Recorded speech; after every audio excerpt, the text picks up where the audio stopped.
हरे कृष्णा।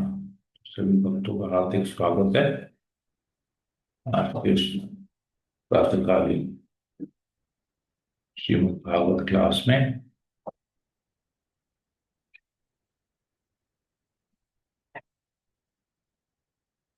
तो हम लोग कल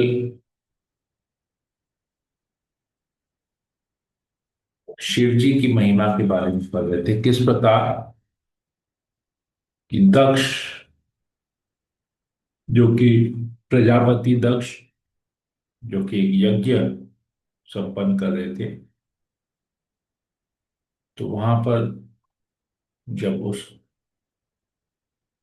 जगह वो प्रवेश किए तो सभी देवतागण, सभी लोग वहां पर खड़े होकर उनका सत्कार किए, स्वागत किए। ब्रह्मा जी ने भी उनका स्वागत किया, परंतु शिव जी नहीं खड़ी हुए। तो उन्हें क्रोध आया, गुस्सा आया, और वो बड़ी सभा में शिव जी के विषय में शिव जी की निंदा करने लगे। हालांकि शिव जी उनके जमाई हैं, दामाद है, फिर भी निंदा कर रहे थे।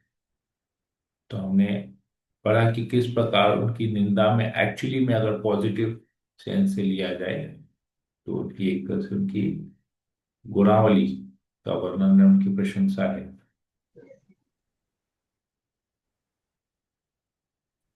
तो हम लोग उसी विषय में आज हम लोग आगे और पढ़ेंगे, उसी प्रसंग में। ओम ज्ञानतिमिरान्धस्य ज्ञानाञ्जनशलाकया चक्षुरुन्मीलितं येन तस्मै श्रीगुरुवे नमः। नमो विष्णुपादाय कृष्णप्रेष्ठाय भूतले श्रीमते भक्तिवेदान्त स्वामिनिति नामिने। नमस्ते सरस्वती देवी गौरवाणी प्रचारिणे निर्विशेष शून्यति पाश्चात्य देशतारिणे। हे कृष्ण करुणा सिंधु दीनबंधु जगत्पते गोपेश गोपिकान्त राधा नमोस्तुते। तप्त कांचन गौरांगी राधे वृंदावनेश्वरी विष्णुसुते देवी प्रणमामि प्रिय। वाञ्छाकल्पतरुभ्यश्च कृपा सिन्धुभ्यैव च पतितानां पावनेभ्यो वैष्णवेभ्यो नमो नमः। जय श्री कृष्ण चैतन्य प्रभु नित्यानंद श्री अद्वैत गदाधर शिवसदि गौरभक्तवृंद। हरे कृष्ण कृष्ण कृष्ण हरे हरे, हरे राम राम राम हरे। मंगलाचरण की जय। ओम नमो भगवते वासुदेवाय। ओम नमो भगवते वासुदेवाय। ओम नमो भगवते वासुदेवाय। श्रीमद् भागवतम, चौथा स्कंद, अध्याय 2, श्लोक नंबर 14।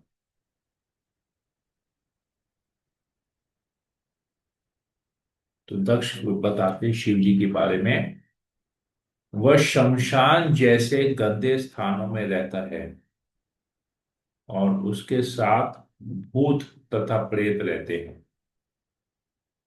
वह पागलों के समान नंगा रहता है, कभी हंसता है तो कभी चिल्लाता है, और सारे शरीर में शमशान की राख लपेटे रहता है। वह ठीक से नहाता भी नहीं। वह खोपड़ियों तथा अस्थियों की माला से अपने शरीर को विभूषित करता है, अतः वह केवल नाम से ही शिव है, अन्यथा वह अत्यंत प्रमथ तथा अशुभ प्राणी है। वह केवल तामसी प्रमथ लोगों का प्रिय है और उन्हीं का अगुआ है। तो हमने कल पढ़ा था कि किस प्रकार शिव जी, शिव नाम का मतलब ही है कल्याण, मंगलमय। लेकिन यहाँ पर जिस प्रकार का उनका डिस्क्रिप्शन यहाँ पर दे रहे हैं कि किस प्रकार वो भूत प्रेत के साथ रहते हैं, तामसी लोगों को वो प्रिय हैं, और शमशान की राख लगाते हैं अपने शरीर में, खोपड़ियों की अस्थियों की माला पहनते हैं, तो ये तो सब तामसिक हो गया। जिस प्रकार तांत्रिक वगैरह होते हैं, और नंगा घूमते हैं। नंगा इन द सेंस कि केवल छाल लगाते हैं और कुछ नहीं, ऊपरी पोर्शन में कुछ नहीं पहनते, शरीर के ऊपरी हिस्से में। तो ये डिस्क्रिप्शन अगर साधारण व्यक्ति के बोला जाए तो लगेगा ये पागल है ये, परंतु जब शिव जी के लिए आता है, ये शिव जी की प्रशंसा है। कैसे प्रशंसा है? हम लोग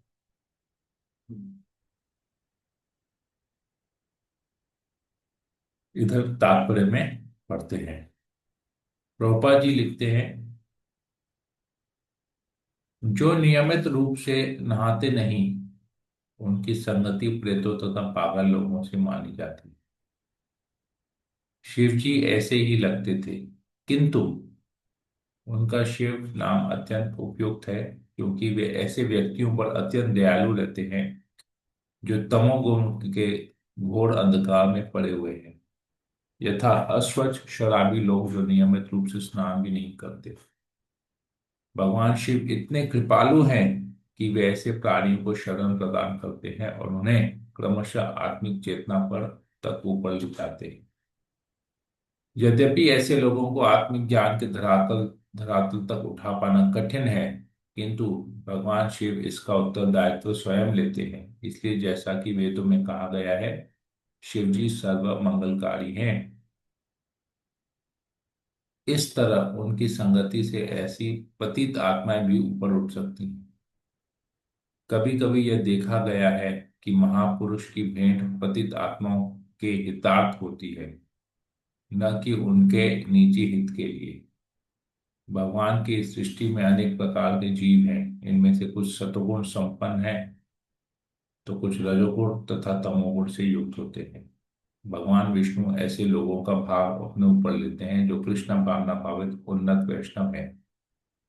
भगवान ब्रह्मा सकाम कर्म में अनुरक्त लोगों का भाव ग्रहण करते हैं, किंतु शिव जी इतने दयालु हैं कि वे उन सभी लोगों का भाव लेते हैं जो तमोगुणी हैं और जिनके आचरण पशुओं से भी गिरे हुए हैं। इसलिए शिव को विशेष रूप से मंगलकारी कहा गया है। तो ऐसे लोग जो कि जहां पर भी जाएंगे अमंगल फैलाएंगे, शिव जी उनका दायित्व लेते हैं कि उनके अमंगल को मंगल में कैसे कन्वर्ट किया जाए। ये बहुत डिफिकल्ट, बहुत एकदम टफ, एकदम टफ में टफ है। भूत प्रेत को कंट्रोल करना, भूत प्रेत को अपने अंडर रखना, जो चीज जैसे लोगों को पूरी दुनिया पूरी समाज त्यागती है, ऐसे लोगों को शिव जी ग्रहण करते हैं। तो इससे आप समझ सकते हैं कि कितने कृपालु हैं ये, और भगवान का कितना बड़ा सेवा शिव जी कर रहे हैं।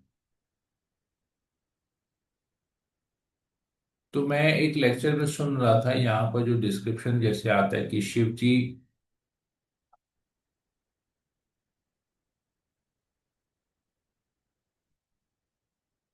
अपने शरीर में शमशान की राख लपेटे रहते हैं। तो ये राख एक्चुअली और कुछ नहीं है। कहते हैं विश्वनाथ चक्रवर्ती ठाकुर कहते हैं कि ये राख एक्चुअली जो वैष्णव हैं, वैष्णवगण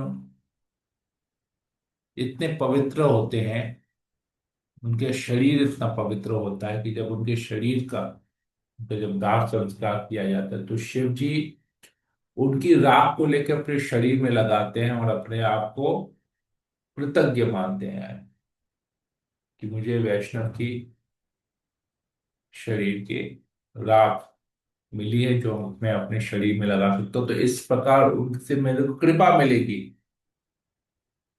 ये शिव जी की महानता है,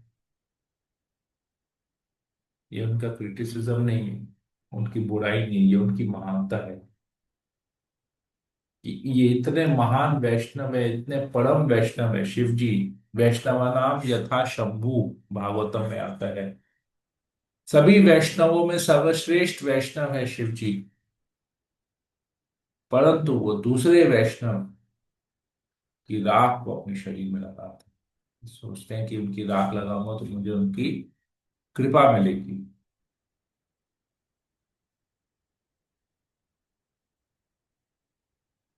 खोपड़ियों की अस्थियों की माला, ये और कोई नहीं, ये और किसी की खोपड़ी नहीं है और किसी की अस्थि नहीं है, ये उसी वैष्णव की है। कि शिव जी को लगता है शायद उनका जो जो बच गया है शेष, उसी को मैं अगर ग्रहण करूंगा तो मुझे भगवान की कृपा मिलेगी। ये शिव जी की बात है। और केवल नाम से शिव नहीं है, वाकई में मंगलमय, मंगलकारी है सबके। अगला श्लोक। ब्रह्मा जी के अनुरोध पर मैंने अपनी साध्वी पुत्री उसे प्रदान की थी। यद्यपि वह समस्त प्रकार की स्वच्छता से रहित है और उसका हृदय विकारों से पूरित है। तो दक्ष कहते हैं कि मेरी तो एकदम इच्छा नहीं थी, तनिक भी इच्छा नहीं थी, पर ब्रह्मा जी ने बोला तो मुझे उसे अपनी बेटी को देना पड़ा। प्रभुपाद जी से दक्ष को पछतावा था कि उसने अपने पिता ब्रह्मा के कहने पर अपनी पुत्री ऐसी व्यक्ति को प्रदान की थी जो उसकी गणना के अनुसार घिनौना था। वह इतना क्रुद्ध था कि वह इतना तक स्वीकार नहीं कर रहा था कि उसके पिता की ओर से ये विवाह के लिए अनुरोध किया गया था। उल्टे उसने ब्रह्मा को परमेष्टि अर्थात जगत गुरु कहा, क्योंकि क्रोध के मारे वह ब्रह्मा को अपने पिता नहीं स्वीकार कर रहा था। दूसरे शब्दों में उसने ब्रह्मा पर अल्पज्ञानी होने का आरोप लगाया, क्योंकि उन्होंने उसकी सुंदर कन्या को एक अयोग्य व्यक्ति को प्रदान करने की सलाह दी। क्रोध में मनुष्य सब कुछ भूल जाता है। अतः दक्ष ने क्रोधावश न केवल शिव पर दोषारोपण किया, वरन अपने पिता ब्रह्मा जी को भी की भी आलोचना की, क्योंकि उन्हीं के अविवेकपूर्ण उपदेश पर ही उसने शिव जी को अपना कन्या अपनी कन्या ब्याही थी। तो देखिए कितना बड़ा अपराध यहाँ पर कर रहे हैं वैष्णव के प्रति, अपने पिता के प्रति। तो मैत्र मुनि ने आगे कहा, इस प्रकार शिव को अपने विपक्ष में स्थित देखकर दक्ष ने जल से आचमन किया और निम्नलिखित शब्दों से शाप देना प्रारंभ किया। देवता तो यज्ञ की आहुति में भागीदार हो सकते हैं, किंतु समस्त देवों में अधम शिव को यज्ञ भाग नहीं मिलना चाहिए। हे विदुर, इस उस यज्ञ के सभासदों द्वारा मना किए जाने पर भी दक्ष क्रोध में आकर शिव जी को शाप देता रहा और फिर सभा त्याग कर अपने घर चला गया। तो सभी लोगों ने मना किया कि ऐसा मत करो, ऐसा मत करो, किंतु जब व्यक्ति को गुस्सा आता है तो किसी की नहीं सुनता है। विशेषकर दक्ष तो प्रजापति हैं, सर्वश्रेष्ठ है, प्रजापतियों में सर्वश्रेष्ठ है, और उनके शरीर की कांति भी बहुत पावरफुल है। सभी लोग, हमने पढ़ा कि इतने प्रभावशाली दिख रहे थे कि सभी लोग उसके सामने तुच्छ लग रहे थे। ऐसा व्यक्ति सोचिए कितना घमंड होगा, उसमें कितना अहंकार होगा, और वो बोलते हैं कि शिव जी अहंकारी है, स्वयं अपना अहंकार दिखा रहा है। तो इसलिए हम लोग बोलते हैं कि जब भी किसी दूसरे के चरित्र पर कुछ कहने से पहले, टिप्पणी देने से पहले स्वयं के चरित्र को देखना चाहिए कि हम में क्या खामियां हैं, दूसरों की खामियां, दूसरों की गलतियां निकालने से पहले। तो परम पूजनीय राधानाथ स्वामी महाराज एक बार अपने लेक्चर में बताते हैं कि जब हम दूसरों में दोष देखते हैं, दूसरे भक्तों में, वैष्णव गण में दोष देखते हैं, तो वो दोष एक्चुअली हमारे अंदर है, इसलिए हमको दूसरों में वो दोष दिखता है। क्योंकि वैष्णव हमेशा दोष रहित होता है। तो जो वैष्णव दोष रहित है, जो भक्त दोष रहित है, वो कभी भी दूसरों में दोष नहीं देखेगा। और जिसमें दोष कूट कूट के भरा हुआ है, वो सभी में दोष दिखेगा। तो ये एक वैष्णव का क्वालिटी होता है। ये क्वालिटी हमको अपने अंदर अपनाना चाहिए। आगे अगला श्लोक। यह जानकर कि भगवान शिव को शाप दिया गया है, शिव का प्रमुख पार्षद नंदीश्वर अत्यधिक क्रुद्ध हुआ। उसकी आंखें लाल हो गईं और उसने दक्ष तथा वहां उपस्थित सभी ब्राह्मणों को, जिन्होंने दक्ष द्वारा कटु वचनों में शिव जी को शापित किए जाने के सहन किया, शाप देने की तैयारी की।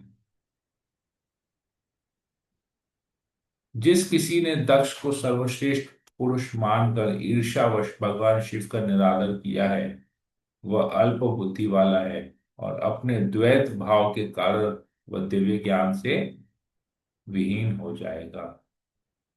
ये नंदीश्वर का प्रथम श्राप।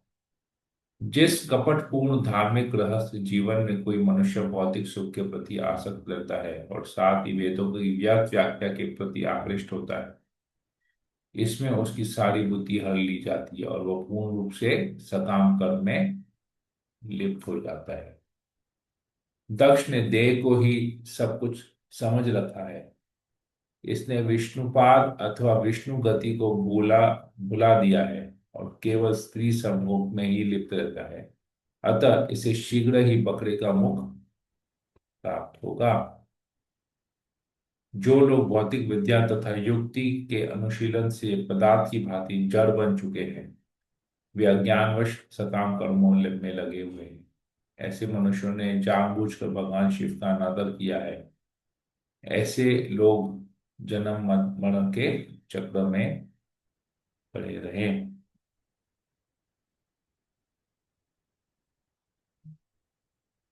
मोहक वैदिक प्रतिज्ञाओं की पुष्पमयी अलंकृत भाषा से आकृष्ट होकर जो जड़ बन चुके हैं और शिव द्रोही हैं, वे सदैव सकाम कर्मों में निरत रहे।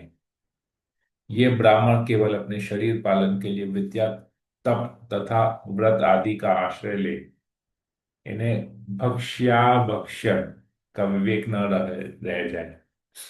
ये द्वार द्वार भिक्षा मांगकर अपने शरीर की तुष्टि के लिए धन की प्राप्ति करे।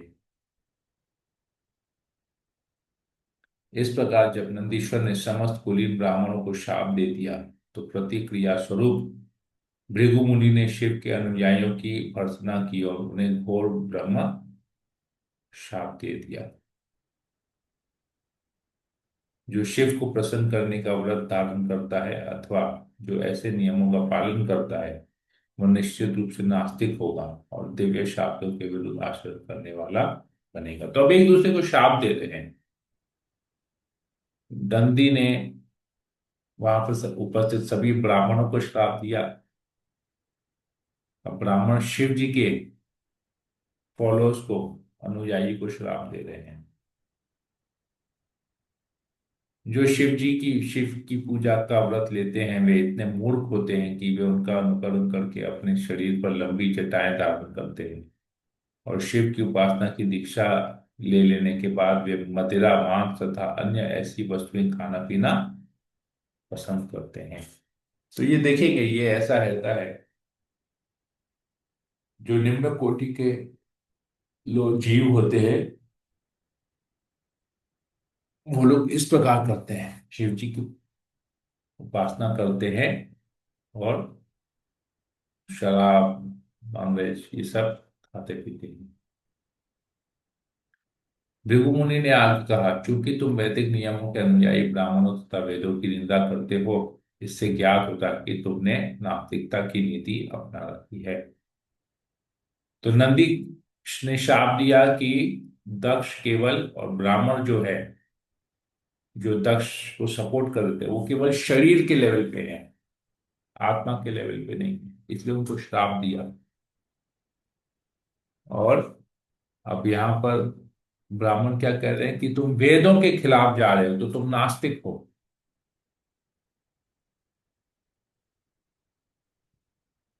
वेद मानवीय सभ्यता की कल्याण की प्रगति हेतु शाश्वत विज्ञान प्रदान करने वाले, जिसका प्राचीन काल में दृढ़ता से पालन होता रहा है। इसका सशक्त प्रमाण पूर्ण पुरुषोत्तम भगवान स्वयं है, जो जनार्दन अर्थात समस्त जीवात्माओं के शुभेच्छु कहलाते हैं।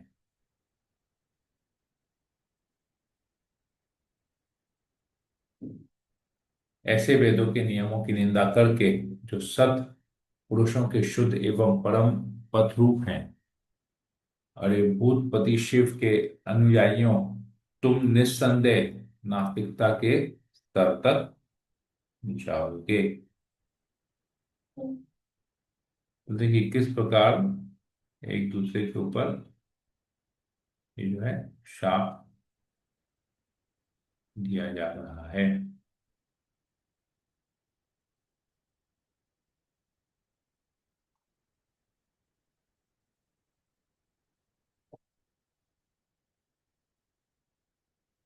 मैत्र मुनि ने कहा, जब शिव जी के अनुयायियों तथा दक्ष एवं भृगु के पक्षधरों के बीच शाप प्रतिशाप चल रहा था, तो शिव जी अत्यंत खिन्न हो उठे और बिना कुछ कहे अपने शिष्यों सहित यज्ञ स्थल छोड़कर चले गए। तात्पर्य में प्रभुपाद जी लिखते हैं, यहां पर शिव जी ने सर्वोत्कृष्ट चरित्र का वर्णन हुआ है। दक्ष तथा शिव के पक्षधरों के मध्य शाप प्रतिशाप के बावजूद सर्वोच्च वैष्णव होने के कारण वे इतने गंभीर बने रहे कि वे एक शब्द भी नहीं बोले। वैष्णव सदा सहिष्णु होता है और शिव तो सर्वोच्च वैष्णव माने जाते हैं। अतः यहाँ पर जिस प्रकार शिव जी का चरित्र चित्रण किया गया है वह अत्युत्तम है। वे इसलिए खिन्न थे क्योंकि वे जानते थे कि उनके अनुयायी तथा दक्ष के लोग वृथा ही एक दूसरे को शाप दे रहे हैं। उनकी दृष्टि में कोई ऊंचा या नीचा न था, क्योंकि वे वैष्णव थे। अतः शिव जी के पास एकमात्र यही विकल्प रह गया था कि अपने शिष्य नंदीश्वर तथा भृगु मुनि को परस्पर श्राप देने से रोकने के लिए उस स्थान को ही छोड़कर चले जाएं। तो जहां पर डिस्प्यूट है वहां से वैष्णव चले जाता है, कमेंट कुछ नहीं करता, कौन सही कौन गलत नहीं देखता है। प्रॉब्लम हो रहा है, चले जाओ वहां से, बस बात ही खत्म। जिसकी वजह से प्रॉब्लम हो रहा है उनको लेके चले जाओ। मैत्र मुनि ने आगे कहा, हे विदुर, इस प्रकार विश्व के सभी जन को प्रजापतियों ने 1000 वर्ष तक यज्ञ किया, क्योंकि भगवान हरि की पूजा की सर्वोत्तम विधि यज्ञ ही है। हे धनुष बाणधारी विदुर, सभी यज्ञकर्ता देवताओं ने यज्ञ समाप्ति के पश्चात गंगा तथा यमुना संगम में स्नान किया। ऐसा स्नान अवभृत स्नान कहलाता है। इस प्रकार से मन से शुद्ध होकर वे अपने अपने धामों को चले गए। इस प्रकार श्रीमद् भागवत के चतुर्थ स्कंद के अंतर्गत दक्ष द्वारा शिव को शाप नामक दूसरे अध्याय के भक्ति वेदांत तात्पर्य पूर्ण हुए। हरे कृष्णा। यहाँ पर यह अध्याय खत्म होता है। किसी वक्त कोई प्रश्न हो पूछ सकते हैं, कुछ कमेंट हो बोल। Hare Krishna Prabhu, thank you. Yes, Hare Krishna. Ashok Prabhu, Hare okay. Krishna Prabhu ji, दंडवत प्रणाम। राम राम जी, बोलिए। प्रभु जी, शिव जी तो बहुत बड़े की ज्ञानी थे और हम की बहुत बड़े वैष्णव थे। उनको तो सब कुछ पहले से मालूम था, तो फिर वो चाहते तो उनकी रोक भी सकते थे कि ये सारा हमने, क्योंकि उनको मालूम था कि सती आने के बाद वो सती का वो हवन में कुंड में चली जाएगी। तो वो सब फिर उनको तो मालूम था ना सबसे पहले। नहीं, उनको नहीं पता था ना। आपको कैसे पता कि उनको मालूम था? प्रभु जी, उस सती जब बोलती हैं कि मैं मुझे जाना है, अपने पिताजी के घर जाना है, मुझे जाने दीजिए, तो उनको कि वो रोक रहे थे, लेकिन वो जाने के लिए फिर भी वो गुस्सा होकर चली गई। तो उनकी कि उनको ये सब चीजें ज्ञात थी क्या कि हम लोग वहां जाके वो बहुत झगड़ा होगा और ये दोनों का सती का उनकी प्रभाव पड़ेगा इसके ऊपर। क्या प्रभाव पड़ेगा वो नहीं था। शिव जी ने मना किया था क्योंकि वो चाहते थे कि जो सिचुएशन अभी हुआ वो सिचुएशन दोबारा से ना हो, अच्छा। इसलिए वो मना कर रहे थे। देखिए वैष्णव हम्म। क्या करते हैं, जहां पर झमेला होगा ना वो जगह को अवॉइड करते हैं, शांति चाहते हैं। हम्म। अभी एक छोटा सा एग्जाम्पल मैं आपको बताता हूँ। मुझे पता नहीं आप लोग इसको कैसे समझ पाएंगे। जैसे मैं ना कहीं जाना पसंद नहीं करता, ठीक है। मैं किसी सोशल सोशल फंक्शन में जाना पसंद नहीं करता, क्योंकि सोशल फंक्शन में क्या होगा, भौतिक बातें होंगी। तो मुझे लगता है कि वो मेरे लिए टाइम वेस्ट है। इसलिए मैं एटलीस्ट उस समय को मैं अच्छी तरह से यूज करूंगा। मैं कुछ लेक्चर सुनूंगा, कुछ अपना रीडिंग करूंगा, भागवत पढ़ूंगा। मैं अपना टाइम को उसमें बिताना चाहता हूँ। लेकिन फिर भी वाइफ क्या बोलती, नहीं जाना है, ऐसे थोड़ी ना होता है, उसने बुलाया है, अच्छा नहीं लगेगा, जाना चाहिए। नहीं जाएंगे तो कैसा सोचेंगे, कल को हम लोग बुलाएंगे तो कोई नहीं आएगा। तो फिर जाना पड़ता है, नहीं चाहते हुए भी जाना पड़ता है। समझ में आ रहा है मैं क्या बोल रहा हूँ? जी हाँ प्रभु जी, वो सब घर में ही है ऐसा। हाँ। तो ये सब घर में ऐसा, तो शिव जी के घर में भी ऐसा ही है। हम्म। ठीक है ना? तो हम्म। बैलेंसिंग इसको बोलता है, बैलेंस बैलेंस करके चलना। ठीक है? क्लियर ठीक है हुआ? प्रभु जी। क्लियर हुआ ये? समझ में आ गए। राइट। हरे कृष्ण, धन्यवाद, प्रणाम। हरे कृष्ण। ओके। और किसी को कुछ पूछना है? शालिंद्रा माता जी, कोमल, मीना गुप्ता माता जी, अंजुम माता जी, कामत प्रभु। Hare Krishna, no questions, Prabhu. Okay. Hare Krishna, Prabhu. हरे कृष्ण। ठीक है। ठीक है, और किसी को हरे कुछ? कृष्णा प्रभु जी, दंडवत यस। प्रणाम। यस माता जी, बोलिए। प्रभु जी, वो जो अभी हम वो दोष निकालने की बात कर रहे थे कि हम किसी वैष्णव हम्म। पे दोष हम्म। निकालते हैं, तो हम्म। ये प्रभु जी किसी पे भी हम लोग इम्प्लीमेंट कर सकते हैं। मैंने पहले भी कहीं सुना था प्रभु जी कि जैसे अगर आप किसी पे दोष निकालते हो, तो अगर आप पॉइंट कर रहे हो किसी को, तो बाकी की चार फिंगर्स आपके तरफ भी आ रही है। देखिए वो एक भौतिक तरह से हो गया, मैं दूसरी तरह से हम्म। कहा इसको। हम लोग हम्म। जैसे फिंगर पॉइंट करते हैं तो एक उंगली अगली की तरफ है, तीन उंगली हमारी तरफ है, मतलब we are three times more. हम्म। मतलब हमें में तीन तीन गुना ज्यादा दोष है। तो हम्म। वो तो भौतिक दृष्टि से हो गया। मैं हम्म। स्पिरिचुअल एंगल से बोल रहा हूँ। स्पिरिचुअल एंगल से बोल रहा हूँ कि हम जब दूसरे में दोष देखते हैं, मतलब वो दोष हमारे अंदर भी है। तो हमको अपना करेक्शन करना जरूरी है। इंस्टेड ऑफ वेस्टिंग टाइम, हम दूसरे के दोष निकालने में जो व्यर्थ समय देते हैं, उससे अच्छा उस समय का सदुपयोग करके अपने दोषों को हम ठीक करें। मेरा कहने का मतलब ये है, सी इट इन अच्छा, दिस एक एंड चीज आई प्रभु जी, मैं हाँ बोलिए। जैसे कोई वैष्णव है, ठीक है, वो 16 माला जप कर रहे हैं, चार नियम का पालन कर रहे हैं, लेकिन हम्म। प्रभु जी जैसे कि वो वैष्णव भौतिक लाइफ से भी जुड़े हुए हैं, तो मिस्टेक्स होती है। हम्म। तो प्रभु जी फिर वो कैसे होता है? जैसे कि है तो वैष्णव, तो वो गलत नहीं बोल सकते उनको, क्योंकि वैष्णव है, वो सब नियम पालन कर रहे हैं, सब कुछ कर रहे हैं, बट भौतिक हम्म। लाइफ से जुड़ के भी वो गलतियां हो रही है, क्योंकि वो तो गलतियां हो, देखिए गलतियां होंगी, क्योंकि अभी भी ना, देखिए एक एक होता है डिवोटी, एक होता है प्योर डिवोटी। हाँ प्रभु अभी जी, एग्जैक्टली, कि वो अभी वी प्योरिटी आर अगर नहीं है। We are not pure devotees, we are practising devotees. हम लोग अभी साधक हैं, हम लोग शुद्ध भक्त नहीं है। तो साधक के स्तर पे तो हो गई ना, गलतियां तो होंगी। उसको उसको हमको उस गलती को नजरअंदाज करके, क्यों हमको उस गलती को नजरअंदाज करना चाहिए? क्योंकि हम उस व्यक्ति के गलती को सुधारने की स्थिति में नहीं है। क्या हमारा वो पोजीशन है कि हम किसी भक्त के गलती को बता के उस गलती को सुधारें, उसे एडवाइस करें? क्या हमारा वो पोजीशन है? अगर बिल्कुल हमारा नहीं। वो पोजीशन है तो फिर हमको करना चाहिए। हमारा पोजीशन कैसे बनेगा? अगर वो मेरे से शिक्षा ले रहा है, अगर वो मेरे से शिक्षा ले रहा है तो मैं उसके गलती को देख के उसके गलती को उसको एडवाइस कर सकता हूं। उसको देखिए, एक होता है क्रिटिसाइज करना और एक होता है एडवाइस देना।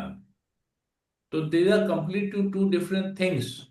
क्रिटिसाइज करना मतलब उसकी गलती को बढ़ा चढ़ा के उसकी निंदा करना, और वो क्रिटिसिज्म ना भरी सभा में ओपनली होता है, और एडवाइस लेकिन ओपनली नहीं होता है। एडवाइस 1:1 दिया जाता है। तो there is a difference between criticism and giving advice. आज हम किसी के बारे में बुरा कहेंगे तो हम भरी सभा में सबके सामने उसके बारे उसकी बुराई करेंगे। लेकिन जब किसी को सलाह देना होता है तो क्या ओपनली सलाह देते हैं ना, वन जिसका प्रॉब्लम उसको सलाह देते हैं। तो ये भी हमको अपने आचरण को समझना पड़ेगा। आज अगर किसी में दोष हम देख रहे, अगर कोई व्यक्ति गलती कर रहा है, ठीक है, गलती कर रहा है, तो हमको उसको पर्सनल लेवल पे हमसे उससे, देखिए, दो तरीका होता है उसको समझने का। अगर वो व्यक्ति हमसे सीनियर है, हमसे, अगर वो साधक है, भक्त है, साधक है, वो वो सब जो कुछ कर रहा है, भक्ति के नियमों का उस लेवल पे पालन कर रहा है जो लेवल पे हम नहीं कर पा रहे, मतलब वो हमसे सीनियर है, तो हम्म। हमको उससे पूछना चाहिए कि आपने ऐसा कुछ किया है जो मुझे समझ में नहीं आया। समझ में नहीं आया इन द सेंस कि मैं समझ नहीं पा रहा हूं। मैंने ऐसा सुना है कि ऐसा एक भक्त का इस प्रकार का आचरण होना चाहिए, पर आपके केस में मैंने ऐसा आचरण देखा। तो आप क्या मुझे क्लैरिफाई करेंगे कि ऐसा आपने आचरण क्यों किया? तो क्योंकि we are not in that person shoes, तो हमको पता नहीं उसने ऐसा क्यों किया। तो हमको से क्लैरिफाई, इंस्टेड कि उसको उसके आचरण को गलत बताएं, हम उसके आचरण करने का क्लैरिफिकेशन ले सकते हैं कि आपने ऐसा क्यों किया। हो सकता है उसने कुछ सिचुएशन, उसने अपनी परिस्थिति अनुसार, अपनी सोच अनुसार, अपने बुद्धि अनुसार, अपने क्षमता अनुसार वैसा कार्य किया हो जो हमको लग रहा है कि वो गलत है। तो हमको क्लैरिफिकेशन लेना चाहिए। एक ये तरीका हो गया। दूसरा तरीका, अगर उसकी साधना वैसी नहीं है जैसे हमारी साधना है, जैसे हम 16 माला जप कर रहे हैं, हम 4 नियम पालन कर रहे हैं, हम शास्त्र पढ़ रहे हैं, हमारी दीक्षा हो गई है, और हम प्रचारक हैं, और वो अगला हमारे अंडर में हमसे शिक्षा ले रहा है, तब फिर हमको उसके गलती को बता के उसको एडवाइस देना चाहिए कि नेक्स्ट, ठीक है, अब की बार ऐसा हो गया, नेक्स्ट टाइम ऐसे नहीं करके तुम ऐसे करो। ठीक है? तो अगर हम जूनियर हैं तो अगले के सीनियर के व्यवहार को हमको चैलेंज नहीं करना चाहिए, क्रिटिसाइज नहीं करना चाहिए, उनसे एक्सप्लेनेशन लेना चाहिए। वो हमारी शिक्षा के लिए है, ताकि हम फ्यूचर में गलत सोच जो हमारे मन में आ रहा है वो नहीं आए। और अगर वो हमसे जूनियर है तो हमारा दायित्व है कि उसकी गलती को सुधरवाएं, ताकि वो दोबारा गलती नहीं करे, वो आध्यात्मिक जीवन में प्रगति करे। ठीक है? एक हमारी प्रगति के लिए हो गया, एक उसकी प्रगति के लिए हो गया। तो दोनों तरीके से हमको समझना पड़ेगा हम किस पोजीशन में है। ठीक है? आई होप आई क्लियर मैं कर पाया आपको, मुझे पता नहीं मैं जी समझा प्रभु पाया। जी। ठीक है? जी। हरे कृष्णा। हरे कृष्ण। और किसी को कुछ पूछना है, कुछ बोलना है? नहीं? ठीक है, तो फिर सेशन को यही एंड करते हैं। हरे कृष्णा कृष्ण कृष्ण हरे हरे, हरे राम राम राम हरे हरे। पंचाकल्पतरुभ्यश्च कृपा सिन्धुभ्यैव च पतितानां पावनेभ्यो वैष्णवेभ्यो नमो नमः। समेत भक्तवृंद की जय। जगत गुरु शिल प्रभुपाद की जय। ग्रंथराज श्रीमद् भागवतम की जय। हरे कृष्णा।